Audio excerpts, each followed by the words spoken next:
नमस्कार दोस्तों, आप सभी का स्वागत है हमारे चैनल मेरी बातें याद रखना में। दोस्तों, आज जो कहानी हम लेकर आए हैं ये कहानी है एक किन्नर के अजीब मर्डर की कहानी। आप सभी जानेंगे इस कहानी के माध्यम से। अंत तक बने रहे, कहानी पूरी तभी समझ में आएगी। तो चलिए शुरू करते हैं इस कहानी को। वो भूखा था लड़की के जिस्म का। उस भूख को मिटाने के लिए तलाश थी उसे एक लड़की की, और एक ऑनलाइन ऐप ने उसकी तलाश पूरी की। इस ऐप पर उसे मिलती है बेहद ही एक खूबसूरत लड़की, जिसे देखते ही वो हो गया दीवाना। अब इस दीवाने की मंजिल थी उससे मिलना। फिर मिलने को लेकर उससे बात होती है। बात तो पैसों की भी हुई। फिर पैसों से सौदा जिस्म का हुआ। उस जिस्म को पाने के लिए उसने कुछ पैसे पहले ही दे दिए। फिर कमरे पर होती है इनकी मुलाकात। लेकिन ये मुलाकात एक की आखिरी मुलाकात साबित हुई, और उसके बाद मिलती है एक अधकटी लाश। वो लाश जिसका ना सिर था और ना धड़, अगर कुछ था तो बस शरीर का निचला हिस्सा, और उस बदन पर बेजान सा लिपटा एक दुपट्टा। अब ये लाश किसकी थी, क्यों थी, कहां से आए, कुछ भी पता नहीं चला। लेकिन उसी चुनरी वाले दुपट्टे से खुलता है एक बड़ा राज, एक किन्नर के अजीब मर्डर की कहानी। 30 अगस्त की सुबह ग्रीन बेल्ट में एक बोरी मिली। सफाई कर्मचारी उस बोरी को हटाने का प्रयास किया, लेकिन काफी भारी थी। खोलकर देखा तो सन रह गया। उसमें अधकटी लाश थी। शरीर का सिर्फ निचला हिस्सा था। पैरों में एक चुनरी लिपटी हुई थी। उसने तुरंत इंदौर पुलिस को सूचना दी। पुलिस ने इस सूचना के आधार पर जांच शुरू की, लेकिन पहले कुछ पता नहीं चला। इसके बाद पुलिस ने शव की पहचान कराने के लिए आसपास के लोगों से पूछताछ की, लेकिन सिर नहीं होने की वजह से पहचान करना मुश्किल हो रहा था। ऐसे में पुलिस की जांच में एक किन्नर के लापता होने की जानकारी मिली। पुलिस ने पहचान के लिए कटे हुए शरीर के हिस्से को दिखाया तो उसकी पहचान के लोगों ने शिनाख्त कर ली। ये भी बताया गया कि ये तो 2 दिनों से लापता है, और पहचान पैरों में जो चुनरी लिपटी थी उससे हुई, क्योंकि जिस शाम को जोया किन्नर अपने साथियों से बोलकर निकली थी, उस दिन उसी चुनरी को ओढ़कर गई थी। जोया किन्नर की हत्या क्यों हुई, ऐसे शुरू हुई जांच। अब पुलिस को ये तो समझ में आ गया कि मरने वाली जोया किन्नर है। इसका असली नाम मोहसिन है, लेकिन लोग जोया किन्नर के नाम से जानते हैं। लेकिन इसकी हत्या किसने की, मर्डर क्यों किया, उसका धड़ वाला हिस्सा कहाँ है। अब पुलिस ने इसकी तलाश शुरू की।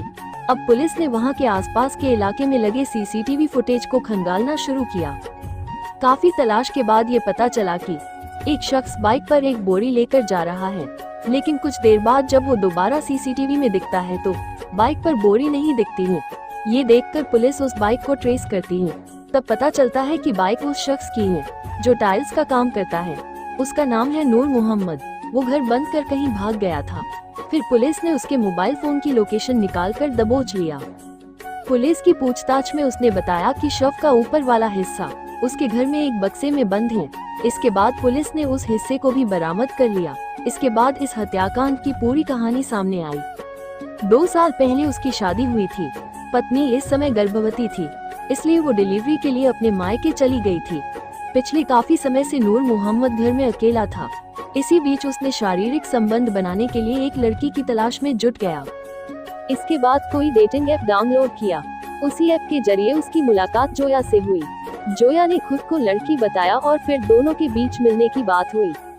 मिलने के लिए जोया ने 2000 रुपए मांगे। नूर मोहम्मद तैयार हो गया। इसके बाद ऑनलाइन ही जोया ने 500 रुपए एडवांस मांगे। नूर मोहम्मद ने ऑनलाइन उसे एडवांस पैसे दे दिए। इसके बाद 27 अगस्त की शाम को एक ऑटो से जोया अशरफी नगर में नूर मोहम्मद के घर पहुंची। यहां आने के बाद जोया ने बाकी 1500 रुपए भी पहले ही ले लिए। इसके बाद जब दोनों फिजिकल रिलेशन बनाने लगे, तब नूर मोहम्मद को जोया की हकीकत का पता चल गया। वो विरोध करने लगा, गालियां देने लगा, लेकिन जोया ने उस पर रिलेशन बनाने का दबाव बनाया। इसके बाद गुस्से में नूर मोहम्मद ने तौलिया से जोया के गले को दबाया और किसी भारी सामान से उसके सिर पर हमला कर दिया, जिसके बाद जोया की मौत हो गई। जोया को मरा हुआ देख वो घबरा गया। इसके बाद शव को एक बक्से में रखकर भागने की सोचने लगा, लेकिन बक्से में पूरा शव नहीं आ सका। इसके बाद उसने मीट काटने वाले धारदार चाकू से जोया के शरीर के 2 टुकड़े कर दिए। इसके बाद शरीर से खून निकलता रहा और 2 दिनों तक नूर मोहम्मद घर में ही रहा। वो शव के साथ 2 दिनों तक रहा।